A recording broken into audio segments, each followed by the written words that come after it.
Vamos receber o Orson, envolvê-lo com o nosso carinho, as nossas melhores vibrações.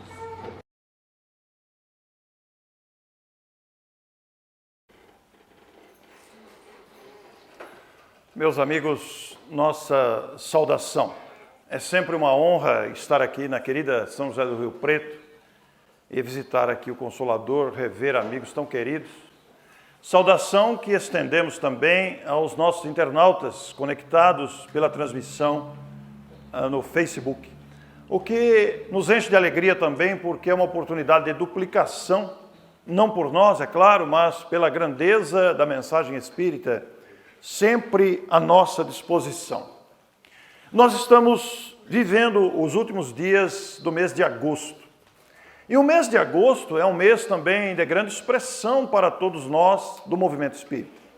Historicamente, nós temos datas importantes no mês de agosto. Se buscarmos relembrar, foi em agosto que Allan Kardec lançou o livro O Céu e o Inferno. Também foi em agosto, dia 29, que nasceu o Dr. Adolfo Bezerra de Menezes, o grande benfeitor brasileiro, que mesmo desencarnado há mais de 100 anos, continua a trabalhar em prol do movimento espírita. Mas também foi em agosto, no dia 15, que Caio Barchutel lançou em Matão o jornal O Clarim. Datas expressivas que devem encher o nosso coração. E por falar em Matão, onde laborou o nosso Caio Barchutel, hoje é aniversário de Matão. São 119 anos de emancipação política administrativa, relembrando a terra do saudoso bandeirante do Espiritismo. E também outras datas importantes na história paulista brasileira. Dia 1º foi aniversário de Bauru, dia 15 também aniversário de Jaú, e dia 22 foi aniversário de Araraquara, né, Vera?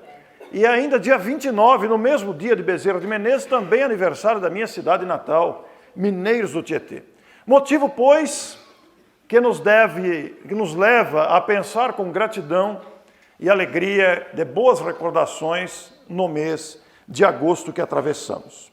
Muito bem, já que estamos falando da obra O Céu e o Inferno, lançada em agosto, esta é uma obra fenomenal.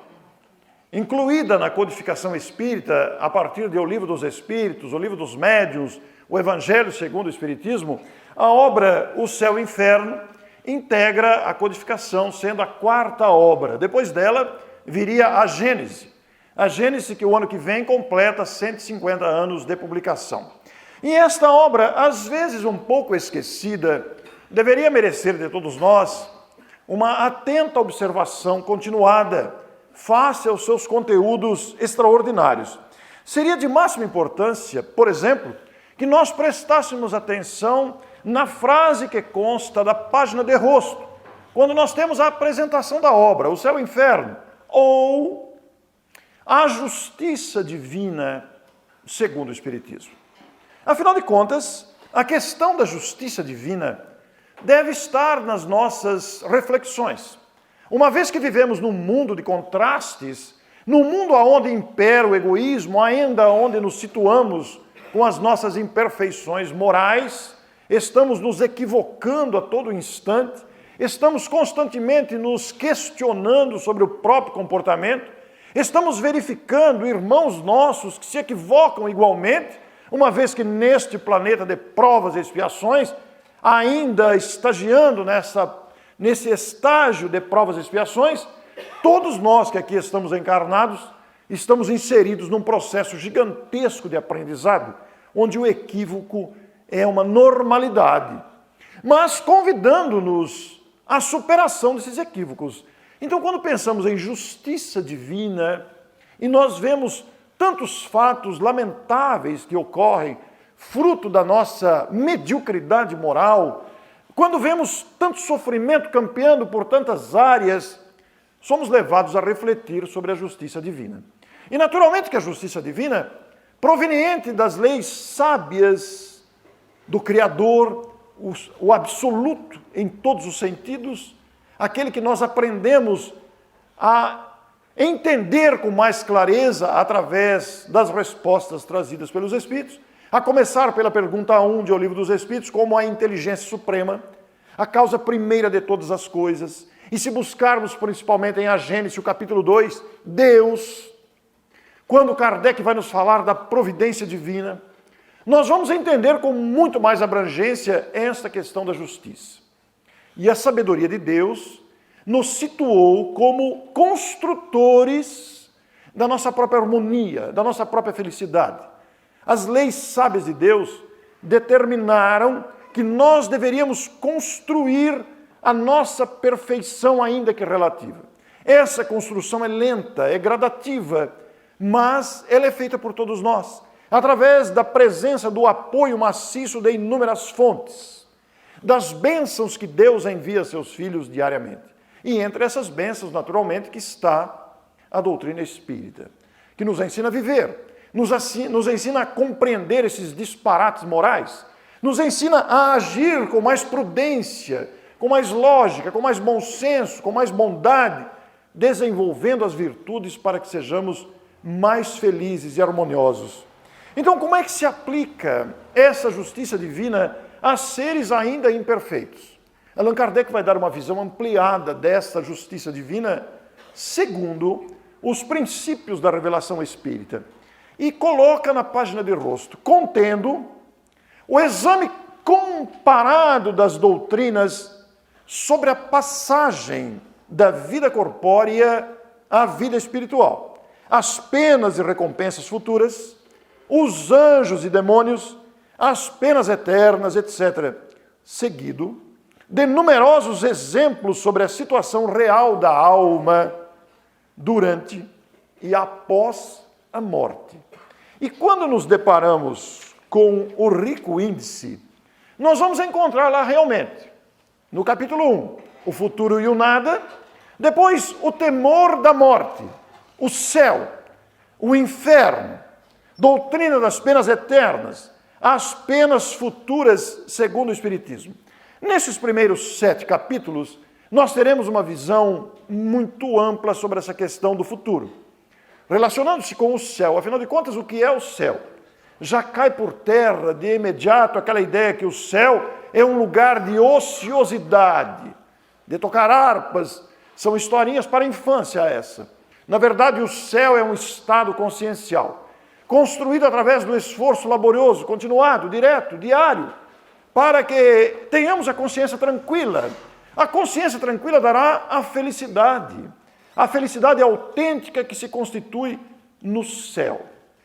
Por outro lado, o inferno, aquela ideia do diabo, aquela ideia ridícula de um ser destinado ao mal que fica cozinhando com batatas aqueles que erraram, aqueles que procederam a erros lamentáveis, a figura do inferno eterno, de queimaduras constantes, não tem lógica nenhuma.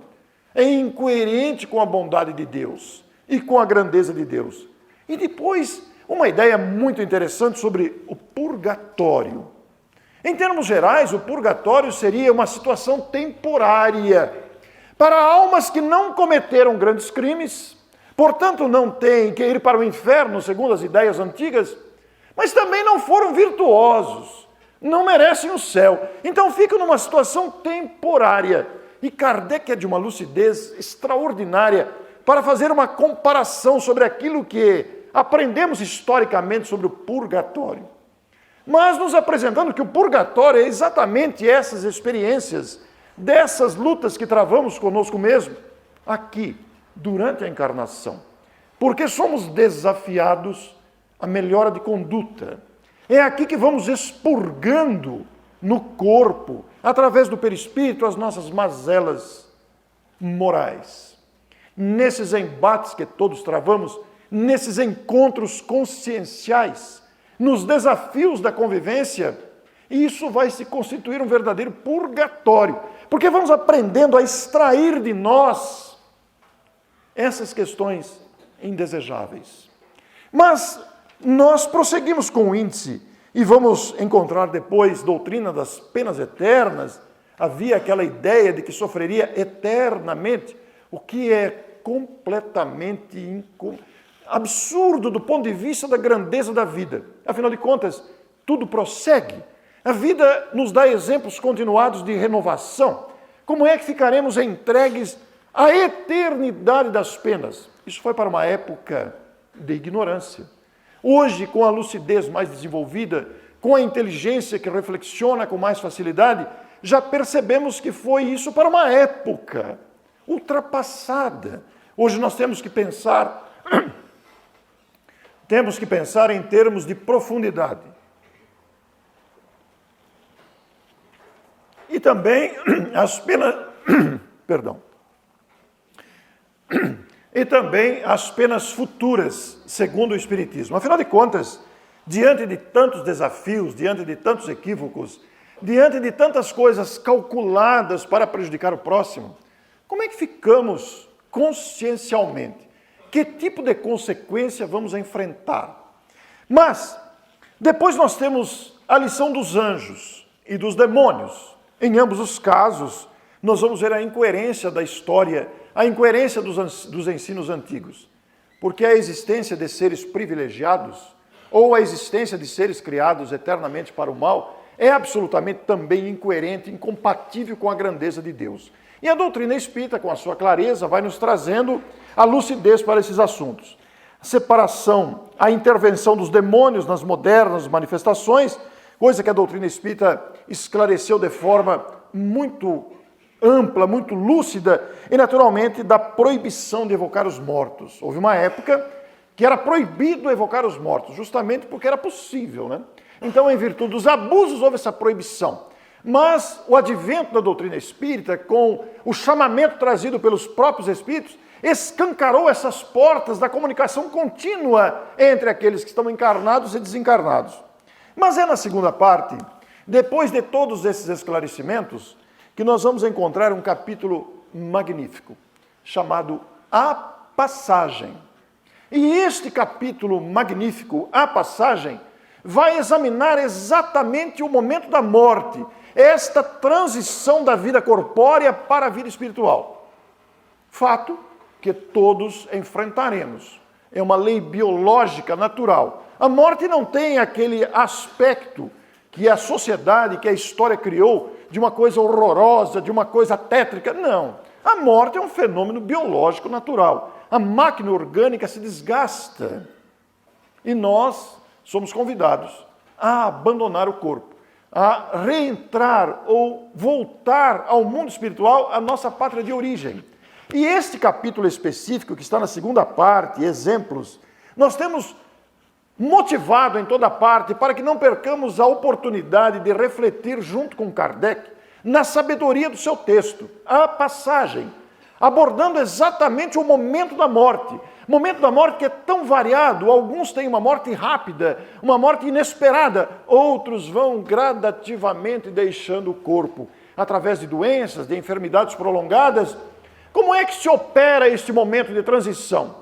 De que forma as nossas emoções, a nossa moralidade influi neste processo de deixar o corpo bruscamente em acidentes, em suicídios, em situações dolorosas ou gradativamente, naquele desprendimento parecido com um fio de um novelo que vai se soltando quando estamos com as doenças terminais, quando na velhice prolongada.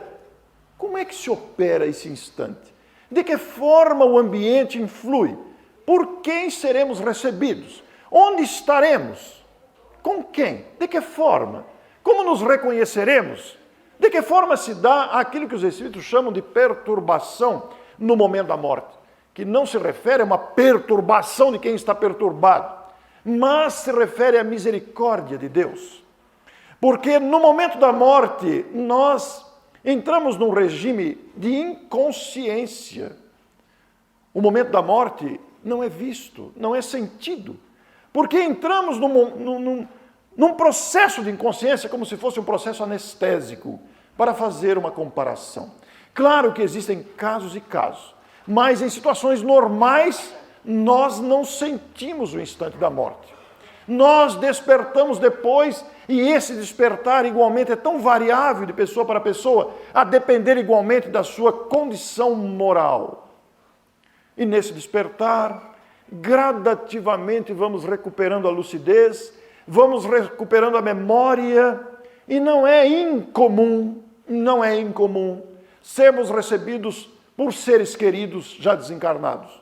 Então a primeira reação é de susto. Mas espera aí, você já morreu? É você também. Seja bem-vindo. Não é? Quando a Dona Morte chegar, não nos assustemos, porque a nossa condição normal é de espíritos imortais. Somos criaturas imortais. E Allan Kardec, na sequência da segunda parte, vai apresentar vários exemplos de situações no mundo espiritual. Várias situações de espíritos que se defrontaram com as situações que vem descrever. Então nós vamos ter lá espíritos felizes, espíritos numa condição mediana, espíritos sofredores, suicidas, criminosos arrependidos, espíritos endurecidos e expiações terrestres. Vejam que são variadas situações. Porque, naturalmente, o que pesa no instante da morte é a consciência. É o estado das nossas mágoas guardadas, das nossas lembranças amargas, nos nossos apegos. Isto é fator determinante para a perturbação ampliada. Por outro lado, a consciência tranquila, a confiança em Deus, o amor ao semelhante, a confiança na vida é fator determinante para uma perturbação menor, uma inconsciência menor e um despertar suave, que é o que todos queremos. Porque, afinal de contas, quando pensamos em passagem, nessa transição que todos enfrentaremos, que todos viveremos um dia, fisicamente falando, nós continuamos a ser nós mesmos. Não vai haver uma modificação brusca, mas a bondade de Deus determinou que nós entremos num processo de adormecimento para despertar depois. Claro que a morte provocada, o suicídio, é diferente, porque normalmente a pessoa está no auge das forças físicas, provoca a própria morte, gerando um sofrimento atroz, um sofrimento de agonia, de desespero, de remorso principalmente, o que também afeta naturalmente a condição de quem está partindo. Então, a morte, na verdade, é um assunto sempre presente nas nossas cogitações. Todo dia estamos vendo gente partir, gente conhecida, gente amiga, a todo instante, pessoas de todas as idades, jovens, crianças, pessoas maduras, pessoas com idade mais avançada. E Divaldo tem uma expressão muito interessante, que está no livro Vivências do Amor em Família. Esse livro, Vivências do Amor em Família, foi organizado por Luiz Fernando Lopes. Luiz Fernando Lopes é professor da USP e ele elaborou um livro muito grosso, 600 páginas, 660 páginas aproximadamente. Ele ouviu durante 10 anos todos os seminários e palestras gravadas por Divaldo Pereira Franco sobre sexualidade e família. Ele separou essas audições porque ele foi ouvindo e transcrevendo. Ouvindo seminários, palestras, abordagens de Divaldo, histórias que Divaldo contou sobre sexualidade e família. E esse estudo ouvido foi transformado em 2 livros. Com a supervisão e revisão de Divaldo, esses livros já estão publicados. O primeiro se chama Sexo e Consciência e o segundo se chama Vivências do Amor em Família. Nesse do Vivências em Amor e Família, há um capítulo específico com várias páginas, dezenas de páginas, abordando a morte e suas várias faces, com vários exemplos e situações de morte. No caso, Divaldo faz uma apreciação muito engraçada da desencarnação de sua mãe. A sua mãe foi uma mulher muito valorosa, analfabeta, viveu e lutou. Ele é o caçula de mais de uma dezena de filhos, não é mesmo? E ela, quando desencarnou, ele acompanhou a sua desencarnação, ele estava presente no quarto, no momento da desencarnação, e presenciou o desligamento do perispírito. E ele relata que ela, ao desprender-se do corpo, lúcida, imediatamente pôs-se de pé. Joana de Ângeles foi quem efetivou o processo de desencarnação, e ela falou: a senhora que é dona Joana, eu sou apenas, não sou dona, eu sou apenas sua irmã. A descrição de Divaldo é muito comovente, porque ele relaciona exemplos da conduta de sua mãe, nessa transição da morte, fazendo-se lúcida imediatamente, colocando-se de pé, ao lado do corpo, sem vida já, e sendo recebida por Joana de Ângeles. E neste livro, eu vou ler para não correr o risco de perder isto que envolve a todos nós. Divaldo fala assim: a morte chega quando menos esperamos. Ela é uma visitante caprichosa, vai onde não é desejada e se esquiva dos lugares onde é solicitada. A morte entra no lar de pessoa idosa, passa reto e leva o jovem. Ela abandona um paciente terminal e busca um pai de família. A morte é uma situação muito interessante. E nós devemos refletir sobre esse fenômeno biológico natural, incluído nas leis divinas, na lei de destruição, a destruição física do corpo, uma máquina que utilizamos temporariamente. A morte pode ser comparada a um barquinho. Nós vamos nos despedir de alguém que vai fazer uma longa viagem, alguém que precisa viajar para outro continente. É uma comparação, é uma história. Então nós vamos até a praia. A pessoa embarca no barquinho. Antes de embarcar do barquinho, nós nos abraçamos, nos despedimos, choramos, sentimos que a pessoa vai viajar, vamos sentir muita falta. Nos abraçamos, choramos, derrubamos lágrimas, damos várias recomendações. Não esqueça, escreva, dê notícias para nós, para não ficarmos tão sozinhos. Mas a viagem é inevitável. A pessoa tem que ir mesmo. Ela embarca e nós ficamos na praia com o coração partido e aquele barco vai se afastando pelo mar adentro. Vai se afastando. O nosso coração vai se apertando. O nosso coração vai ficando cada vez mais triste, mais abalado e a pessoa vai fazendo tchauzinho. A chegar a um ponto que a gente nem vê mais as mãos da pessoa que vai se ausentando. Esse barquinho vai ficando distante até virar um ponto no horizonte. Até desaparecer. E nós ficamos aqui com as lágrimas da saudade. Mas do outro lado, há uma festa, há uma alegria, estão aguardando a vinda daquele que vai ser brevemente o recém-chegado. E lá na outra praia, olha, o pontinho está aparecendo lá no horizonte, vejam, e aquele pontinho vem se aproximando e vai se transformando e tomando as feições de um barquinho. E traz dentro dele a pessoa aguardada. E todos sorriem de felicidade, está chegando. E a pessoa acena, estou quase chegando. E quando chegam, se abraçam de felicidade, choram de alegria, não de tristeza. Se abraçam, como foi a viagem, como estão todos lá. É uma comparação. É uma comparação para dizer o que significa a morte.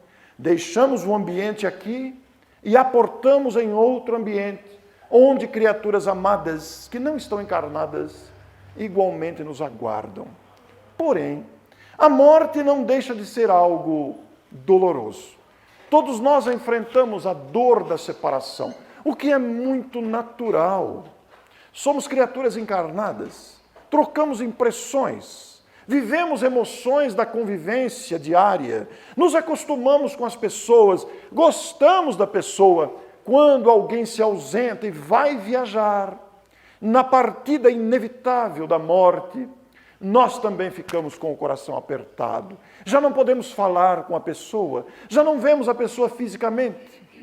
Mas com a doutrina espírita, nós aprendemos que podemos sim conversar com a pessoa, endereçar o nosso pensamento de alegria, de fé, de esperança, endereçar a ela que partiu a nossa convicção, a nossa certeza que está bem amparada. Por outro lado, a pessoa que foi vai receber essas vibrações, se lembra de nós com gratidão e com carinho. Mas a morte não deixa de ser um processo doloroso, bem próprio da nossa condição humana. Nos apegamos muito ao corpo, ainda somos apegados às situações familiares, ao lugar que moramos, nos sentimos meio que desconfortados, saindo da comodidade que estamos para viver uma nova realidade. Todavia, a nossa condição natural é de espíritos. Em breve tempo nos adaptaremos. E a vida espiritual proporciona um espetáculo de grandeza. A vida espiritual demonstra a grandeza de Deus para com os seus filhos. Abandonado o corpo que não serve mais, que vai desaparecer pelas leis naturais, nós estamos íntegros. nós estamos com a nossa capacidade moral e intelectual do jeito que éramos, convidados a continuar esse progresso. Brevemente, aportaremos a este planeta ou em outro, numa nova versão. Ganharemos uma versão nova, um corpinho novo, não mais doente, não mais com as veias entupidas, não mais com problemas cardíacos, um corpinho novo para desenvolver novamente, para continuar o crescimento, para os novos aprendizados. Eu vivi uma constatação notável quando faleceu meu pai. Meu velho pai, o velho aqui de carinho, de saudade, de gratidão, Roberto Pascoal Carrara, desencarnou aos 70 anos, no dia 1º de abril de 2002. Faz 15 anos que ele partiu. Eu e meu pai sempre fomos grandes amigos. Nunca tivemos nenhuma ranhura no relacionamento. Desde pequeno encontrei em meu pai um amigo ideal, o apoiador, o incentivador, o amigo sempre presente. Nas minhas aflições de adolescente, nas minhas primeiras manifestações de preocupações com o geral da vida, sempre tive no pai a influência direta de moralidade, de incentivo, de determinação, de coragem, de honestidade, que marcaram a minha existência para sempre. Quando ele se foi, vítima de um infarto, e depois, dentro das 48 horas, um novo infarto fulminante, diante do velório, diante do corpo inerte, gelado, eu pude refletir profundamente sobre a morte. Fiquei a pensar na grandeza do Espiritismo e fiz uma constatação interior que não esqueço. O quanto foi bom nós não termos tido nenhuma ranhura no relacionamento. Porque ele se foi, seguiu o seu caminho, permaneci no caminho que eu deveria continuar, e não ficou nenhuma nódoa, nenhum arrependimento, nenhum remorso, nada que pudesse marcar o relacionamento entre nós dois nessa separação. Não posso dizer por ele, nas suas preocupações, nos seus relacionamentos outros que não comigo, não posso dizer como ele se sentia com as demais pessoas, consigo mesmo. Mas, pessoalmente, eu fiz esta reflexão interior que me fez grande bem, de pensar o quanto foi bom termos convivido. Claro que chorei, claro que me emocionei, claro que doeu, mas fortaleceu-me diante da grandeza da doutrina espírita que nos explica com tanta lucidez o que é o processo de morte. Ele segue seu caminho, continua a nos inspirar, a nos ajudar naturalmente. E vejam vocês, eu estou dentro da doutrina espírita, eu nasci espírita, meu avô era espírita, e até hoje tivemos apenas uma notícia muito vaga, muito vaga. Não há necessidade do pai vir se comunicar, Orson, eu estou bem, eu sei que ele está bem. Ora, um homem convicto, um homem de bem com a vida, um homem de uma paciência extraordinária. Mas não há necessidade, mesmo estando no meio, não houve uma manifestação. Orson, estou aqui, eu sou seu pai, não. Não devemos ter essa cobrança, essa expectativa para que os mortos venham falar conosco. Eles têm outras atividades, estão ocupadíssimos com outras atividades, não podem vir apenas para satisfazer a nossa vontade de ter notícias, uma vez que também aprendemos com a doutrina espírita, que durante a noite, durante o sono do corpo, podemos nos encontrar e nos reabastecer dessa esperança. Por outro lado, desde criança estive envolvido com o Lar Espírita José Gonçalves, que acolhia idosos. Esse lar foi fundado em 1940 e encerrou as suas atividades em 2015, por força das transformações sociais do Brasil. Sem condições de prosseguir, o lar de idosos teve que fechar as portas. Numa cidade pequena que não tem onde tirar recursos, nós fomos obrigados a isso. E eu, embora distante de Mineiros há 17 anos, mantenho laços com a entidade onde tanto participei desde criança. E quando morava lá, eu fui presidente dessa instituição por 3 gestões aproximadamente. E nessa instituição morava a Dona Maria, uma mulher analfabeta, uma mulher sergipana forte, que desde os primórdios da instituição está lá. Foi acolhida pela instituição sozinha e viveu lá praticamente quase toda a vida. E esta mulher, que chegou ali já na faixa dos seus 30 anos aproximadamente, ali se fixou e se tornou a sua cozinheira. E é uma mulher forte, uma mulher valente, uma mulher determinada, que durante aproximadamente uns 40 anos, eu acredito, ela cozinhou para os demais internos. As refeições todas, o café da manhã, o almoço, o jantar, o chá da noite, etc. E nós, desde criança, conheço a Dona Maria, desde que me dei conta de mim mesmo, eu vejo Dona Maria trabalhando, uma mulher que todo mundo tinha medo dela, era muito séria, muito brava. Mas eu me acostumei com ela, desde pequeno. E quando cheguei à presidência da instituição, ela estava bastante idosa, bastante fragilizada, foi entrando num processo de esgotamento orgânico, em que o médico falou, olha, não há mais o que fazer. Leve-na de volta, não há o que fazer, ela vai morrer a qualquer instante. E ela veio de volta para a instituição, já não falava, já não abria os olhos, já não se movimentava, quase um estado vegetativo. Já alimentação por sonda, etc., e ali ficou. E aquela agonia, porque ela não conseguia desencarnar, aquela agonia da necessidade de partir e o espírito com medo. E eu vivi uma experiência muito emocionante, porque eu a conhecia desde que eu era criança. Eu coloquei as mãos na cabeça dela e falei, Dona Maria, vá em paz, Dona Maria, não tenha medo. A senhora foi uma mulher que trabalhou tanto, fez tanto por esta casa. Vá em paz. 2 lágrimas escorreram dos olhos dela. 2 lágrimas escorreram e ela deu aquilo que nós chamamos o último suspiro e partiu. Havia um medo de desencarnar. E este medo de desencarnar, o conhecimento espírita liberta. E nós devemos nos instruir com essas lições maravilhosas de imortalidade, que o Espiritismo nos faz sentir profundamente.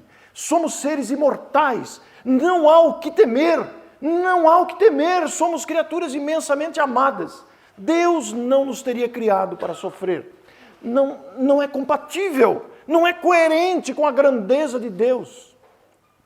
Somos seres em aprendizado. Somos seres que estamos aprendendo. Por isso, essas lições todas devem nortear a nossa ação. Em 2002, eu fui participar do Congresso Espírita da Bahia, que aconteceu em Salvador. Na época, trabalhando no Clarim, eu fui como repórter, para fazer as reportagens, tirar fotos, escrever textos, etc. E naquela oportunidade, estava participando do congresso o pesquisador Clóvis Nunes, que é um dos nomes no Brasil e no mundo, pesquisador da transcomunicação instrumental. A transcomunicação instrumental é a comunicação dos espíritos através de aparelhos e não por médiums, através da psicografia ou da psicofonia. E lá tive a oportunidade de presenciar um outro fenômeno extraordinário, porque uma comissão de pessoas, no máximo acho que devia ter umas 30 pessoas, fomos convidados a participar de uma experiência de transcomunicação. E eu, como estava lá na condição de jornalista, fui convidado a participar. E não me neguei, fui. Nós entramos numa sala com isolamento de som, totalmente isolada para não pegar som externos, e lá estava o pesquisador Clóvis Nunes, que fez uma experiência ao vivo com todas aquelas pessoas presentes. E essa experiência consistia numa fita cassete, na época era o comum usar fita cassete, né? Em 2002, com uma fita cassete, ele mostrou a embalagem, todos pegamos na fita cassete para ver que era uma fita virgem, embalada. Ele mostrou, todos nós pegamos essa fita, ele rasgou a embalagem, colocou naquele aparelho de gravação, havia uma parafernália eletrônica tremenda ali, colocou, fez a evocação dos espíritos baianos, de lideranças espíritas baianas possivelmente presentes no evento, principalmente em memória, principalmente em gratidão àqueles espíritos que tanto deram para a grandeza do movimento espírita brasileiro e que elaboraram na Bahia.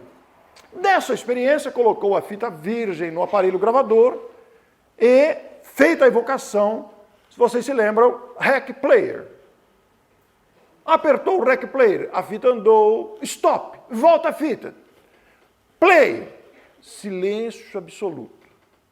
Repete a experiência. volta a fita, rec player, alguns minutos, stop, volta a fita, player, silêncio absoluto. 30 pessoas presenciávamos aquele instante. Na terceira tentativa, stop, volta a fita, rec player, stop, volta a fita. Meus irmãos queridos, eu sou espírita de infância. Estou habituado, desde muito pequeno, a presenciar manifestações de espíritos desencarnados. Mas eu fiquei arrepiado daqui ao tornozelo. É muito belo constatar a realidade da imortalidade da alma. A voz idosa, a voz cansada, a respiração ofegante de um líder baiano que desencarnou bastante idoso e fala aos companheiros. Esta se tornou uma das 10 gravações de voz do além mais importantes da história do espiritismo mundial. Está na internet, se vocês procurarem, vocês vão achar. Gravação de voz no Congresso Espírita da Bahia, em 2002, de um líder baiano. E ele fala várias coisas, deixando-nos profundamente emocionados, dizendo da sua alegria, da presença de outros companheiros ali, participantes daquela experiência de transcomunicação. E ao final, dirige-se à sua esposa, que dá um grito. Ela estava presente, a viúva. E também brinca com os companheiros. Venham logo, estou esperando vocês. E dos participantes daquele conclave, só dos mais velhos, naturalmente, só tem um encarnado, os outros já foram. Então é uma experiência que vai mostrando o quanto é viva a imortalidade da alma. Aliás, na questão 196 do Livro dos Espíritos, os Espíritos respondem: o que é o corpo, senão uma veste que apodrece? A linguagem é forte, mas ela reflete a realidade. Busquem lá a questão 196. O que é o corpo, senão uma veste que apodrece? E nesta magnífica obra, O Céu e o Inferno, nós vamos trazer aqui um exemplo feliz. Para que falar de sofrimento? Vamos falar de um depoimento de um espírito feliz. Allan Kardec relacionou exemplos. E entre os exemplos felizes está a comunicação, ou as comunicações, de Sanson. Sanson foi um membro da Sociedade Parisiense de Estudos Espíritas. E quando encarnado, participando das atividades junto com Allan Kardec, pediu que o evocassem depois da sua desencarnação. E esta obra traz lições valiosas da experiência de Sanson, descrevendo a sua situação no mundo espiritual. Porque dessas descrições do mundo espiritual, nós vamos ter vários tipos, de manifestações. Existem espíritos perturbados, desesperados, desnorteados, por força dos remorsos, por força do peso consciencial. Mas quantos espíritos não se manifestam, trazendo a sua emoção, a sua gratidão, a sua felicidade, descrevendo as luzes do mundo espiritual, descrevendo a presença de amigos que o vieram receber. Então eu quero sugerir a vocês, eu não vou ler para não ficar cansativo, peguem o livro O Céu e o Inferno e busquem lá o depoimento de espíritos felizes, releiam os depoimentos de Sanson. Existem outros espíritos, eu estou destacando esse apenas para uma questão didática da apresentação da palestra. Mas não percam a oportunidade de ler ou reler as manifestações desse espírito. Depois há uma outra comunicação de um outro espírito esclarecido dizendo que vocês ouviram um espírito que foi justo. Alguém cuja conduta na vida humana obedeceu aos critérios de dignidade, de bondade, de justiça. Foi alguém que respeitou a vida. Foi alguém que respeitou a si mesmo, que respeitou o próximo, que respeitou as leis de solidariedade e de amor ao próximo. Então, tudo isso nos enche o coração de alegria, de esperança, por conseguir perceber a grandeza das leis divinas.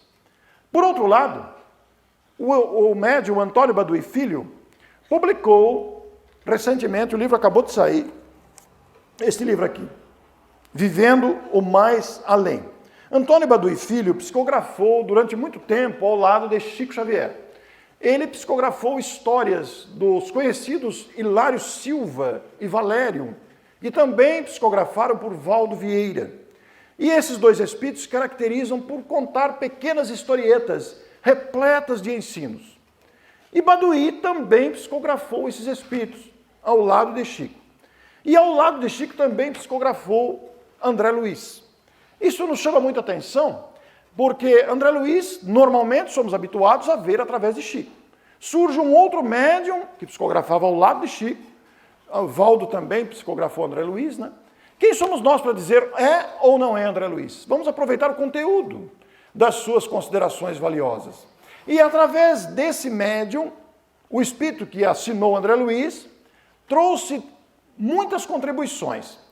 Em 4 volumes, apresentou o livro Vivendo a Doutrina Espírita, que comenta, com mensagens curtas, com mensagens breves, as questões do Livro dos Espíritos, uma a uma. Depois publicou Vivendo o Evangelho, volume 1 e 2, com mensagens breves, comentando trechos do Evangelho segundo o Espiritismo. E agora saiu esse, Vivendo o Mais Além. Como podem ver aqui, aí não dá para ler, mas eu vou ler para vocês aqui. Comentários do livro O Céu e o Inferno. E nesses comentários, nós vamos encontrar lições valiosas como essa. Eu destaquei porque vale a pena a gente pensar nisso. Vejam só, nós vamos encontrar na página 76 uma lição referente ao capítulo, vamos localizar aqui, a primeira parte, o capítulo 6. O capítulo 6 da primeira parte refere-se às penas futuras segundo o Espiritismo. E o Espírito autor vai dizer: você agride, depois arrepende-se, busca o caminho da reparação, e a bondade humana não lhe nega a oportunidade. Você ofende, depois percebe o erro, deseja a paz da reconciliação, e a bondade humana não lhe nega a oportunidade. Você falseia, depois muda de opinião, quer se apresentar verdadeiro, e a bondade humana não lhe nega a oportunidade. Você explora, depois fica envergonhado, anseia pela reparação da falta, e a bondade humana não lhe nega a oportunidade. Você engana, depois nota o mal feito, entende que deve se desculpar, e a bondade humana não lhe nega a oportunidade. Se na vida física a bondade dos homens, ainda tão vacilante, não lhe nega a oportunidade de renovação, é absurdo pensar que após a morte, a alma culpada não tenha a mesma oportunidade perante a bondade divina. Por outro lado, numa frase curta, referindo-se ainda ao capítulo 6, veja bem, se o entendimento humano, ainda repleto de imperfeições, não pune para sempre, é claro que para o entendimento de Deus, infinitamente perfeito, não há punição eterna. Então são comentários breves sobre itens de o livro O Céu e o Inferno. Esta joia da codificação espírita, aqui é uma capa de edição da Boa Nova, mas várias editoras publicam esta obra básica.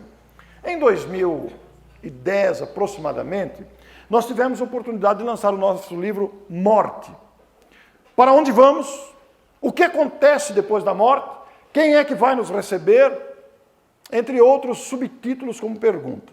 Esse livro eu trago casos de morte que eu vivi na experiência pessoal, a morte de meu pai, como contei para vocês, o caso da Dona Maria, o caso do seu Augusto Zuliani, que contei aqui numa palestra há muito tempo, um amigo que desencarnou aos 99 anos.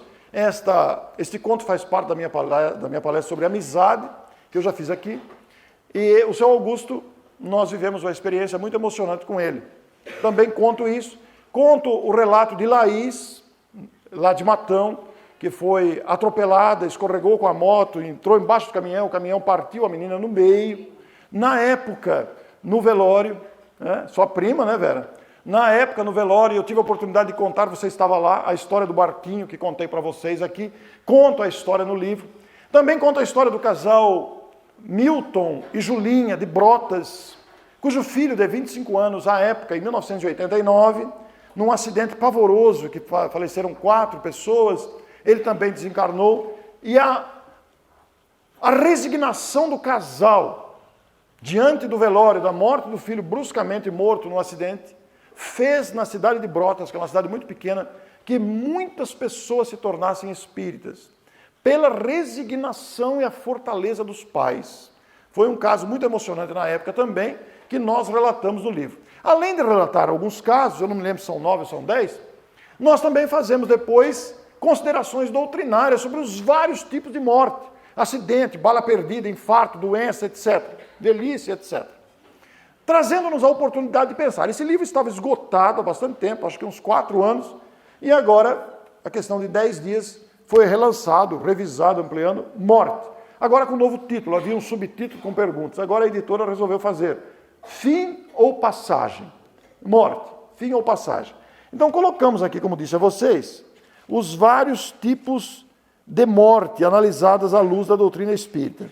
Inclusive um com o título Veste que Apodrece. E os casos aqui, Laís, lá de Matão, que é prima da Vera, Laís retornou, meu velho pai, Zilda prosseguirá trabalhando, referindo-se à morte de Zilda Arnes, no acidente lá no Haiti, né?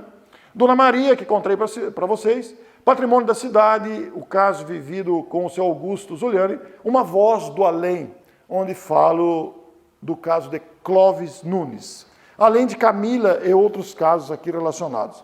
De forma que todos nós, espíritas, habituados a pensar, a ler, a refletir, temos na doutrina espírita um manancial muito rico para nos abastecermos de informações, mas não apenas abastecimento de informações, mas principalmente abastecimento de esperança convicta, de alegria mesmo diante da morte, de confiança em Deus, que não abandona seus filhos. A imortalidade, numa opinião pessoal, é pessoal que eu vou dizer, é uma opinião minha, pode ser que não seja a da maioria, mas eu sempre penso isso. Penso que a imortalidade da alma é o maior presente que Deus nos deu. Porque imaginem, somos imortais, que coisa linda, viveremos para sempre. Nada se perderá. As nossas conquistas, o nosso intelecto, as virtudes que chegamos a adquirir, os nossos anseios, as nossas ideias. Já imaginaram que coisa maravilhosa? O Walt Disney continua vivo. Mozart, Tchaikovsky e tantos outros gênios, Victor Hugo, Chico Xavier, Madre Teresa de Calcutá, Irmã Dulce e todos os nossos afetos nunca esquecidos. Por isso, meus amigos, com a nossa gratidão desta manhã, nos lembramos do aniversário de Matão, lembrando o seu mais famoso e importante protagonista, o nosso valoroso Caibar Schutel, que fez da sua plataforma de trabalho, usou na sua plataforma de trabalho, tornando-se o bandeirante do Espiritismo pela sua ousadia criativa, ele se baseou em 2 aspectos essenciais. Em toda a sua obra, se nós analisarmos cuidadosamente, vamos nos deparar com 2 aspectos importantíssimos.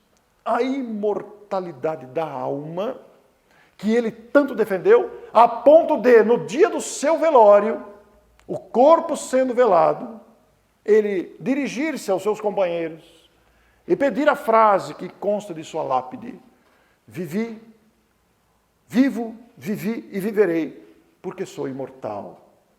E também, além da imortalidade da alma, o nosso Caibar Schutel nos conclama constantemente a racionalidade dos ensinos espíritas. Não devemos nos deixar seduzir pelo fanatismo. Não devemos nos iludir com paixões, mas estudar a doutrina espírita, adentrar os seus fundamentos para entender a sua grandeza. Porque o entendimento dessa grandeza é que nos fortalece para continuarmos a nossa caminhada de espíritos imortais neste processo gigantesco, neste vai e volta das reencarnações, como uma oportunidade grandiosa de aprendizado. Jamais teremos fim. Da importância de investir em nós, de nos abastecermos de conhecimento, para quando a morte chegar, não ficarmos lamentando. Se algum dia vocês acordarem de manhã, levantam, sentam na cama, vai pôr o chinelo e o pé passar reto,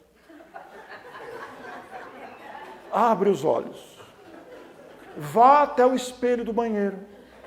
Se você chegar no espelho do banheiro e não se ver, tome cuidado. Volte as costas para o corpo. O corpo está lá e a vovó te esperando. Babau. Já foi. E não entre em tremedeira, pelo amor de Deus. Fique tranquilo. Lembre-se de O Livro dos Espíritos. Lembre-se da grandeza da doutrina espírita. Lembre-se de Coelho Neto, o grande escritor que, combatendo o espiritismo com tenacidade, a morte levou a sua netinha de 7 anos, que ele amava tanto. Ele tinha uma filha, a filha morava com ele, não me lembro a situação do genro, não me lembro se era divorciado, separado, ou ela era viúva, mas a filha morava com ele. E esta filha tinha uma criança de 7 anos. O avô adorava a filha, a neta, adorava a neta. E ele era um combatente ferrenho contra o espiritismo. Com a morte da filha, a sua filha entrou num processo que os pais começaram a achar que era loucura. A filha conversava com a própria filha, a sua netinha. Sentava-se na cama, cobria a cama, filhinha, dorme. Eles acharam que aquilo já era um processo de desequilíbrio mental. A neta havia morrido. O Coelho Neto estava com o coração partido. Mas um dia, quando ele chegou em casa, nas preocupações de pai e mãe, vendo a filha naquela situação, a mulher fala: Coelho, agora chegou no limite. Nós temos que tomar uma providência. Olhe o que a nossa filha está falando. Está falando ao telefone. Com quem? Com a nossa neta. Ele foi de pé em pé, pegou o telefone e ouviu a própria neta falando com a mãe. E aí ele se tornou um dos maiores divulgadores do espiritismo. A realidade da imortalidade e da comunicação dos espíritos, que não pedem uma aceitação cega, mas pedem o raciocínio que Kai Barchutel tanto pediu aos nossos corações, para aprofundarmos o raciocínio nas questões e pensarmos o quanto é coerente, o quanto é belo, o quanto é compatível a imortalidade da alma e a sequência do progresso da felicidade que vamos construir com a bondade de Deus. Muito obrigado. Que Deus nos abençoe.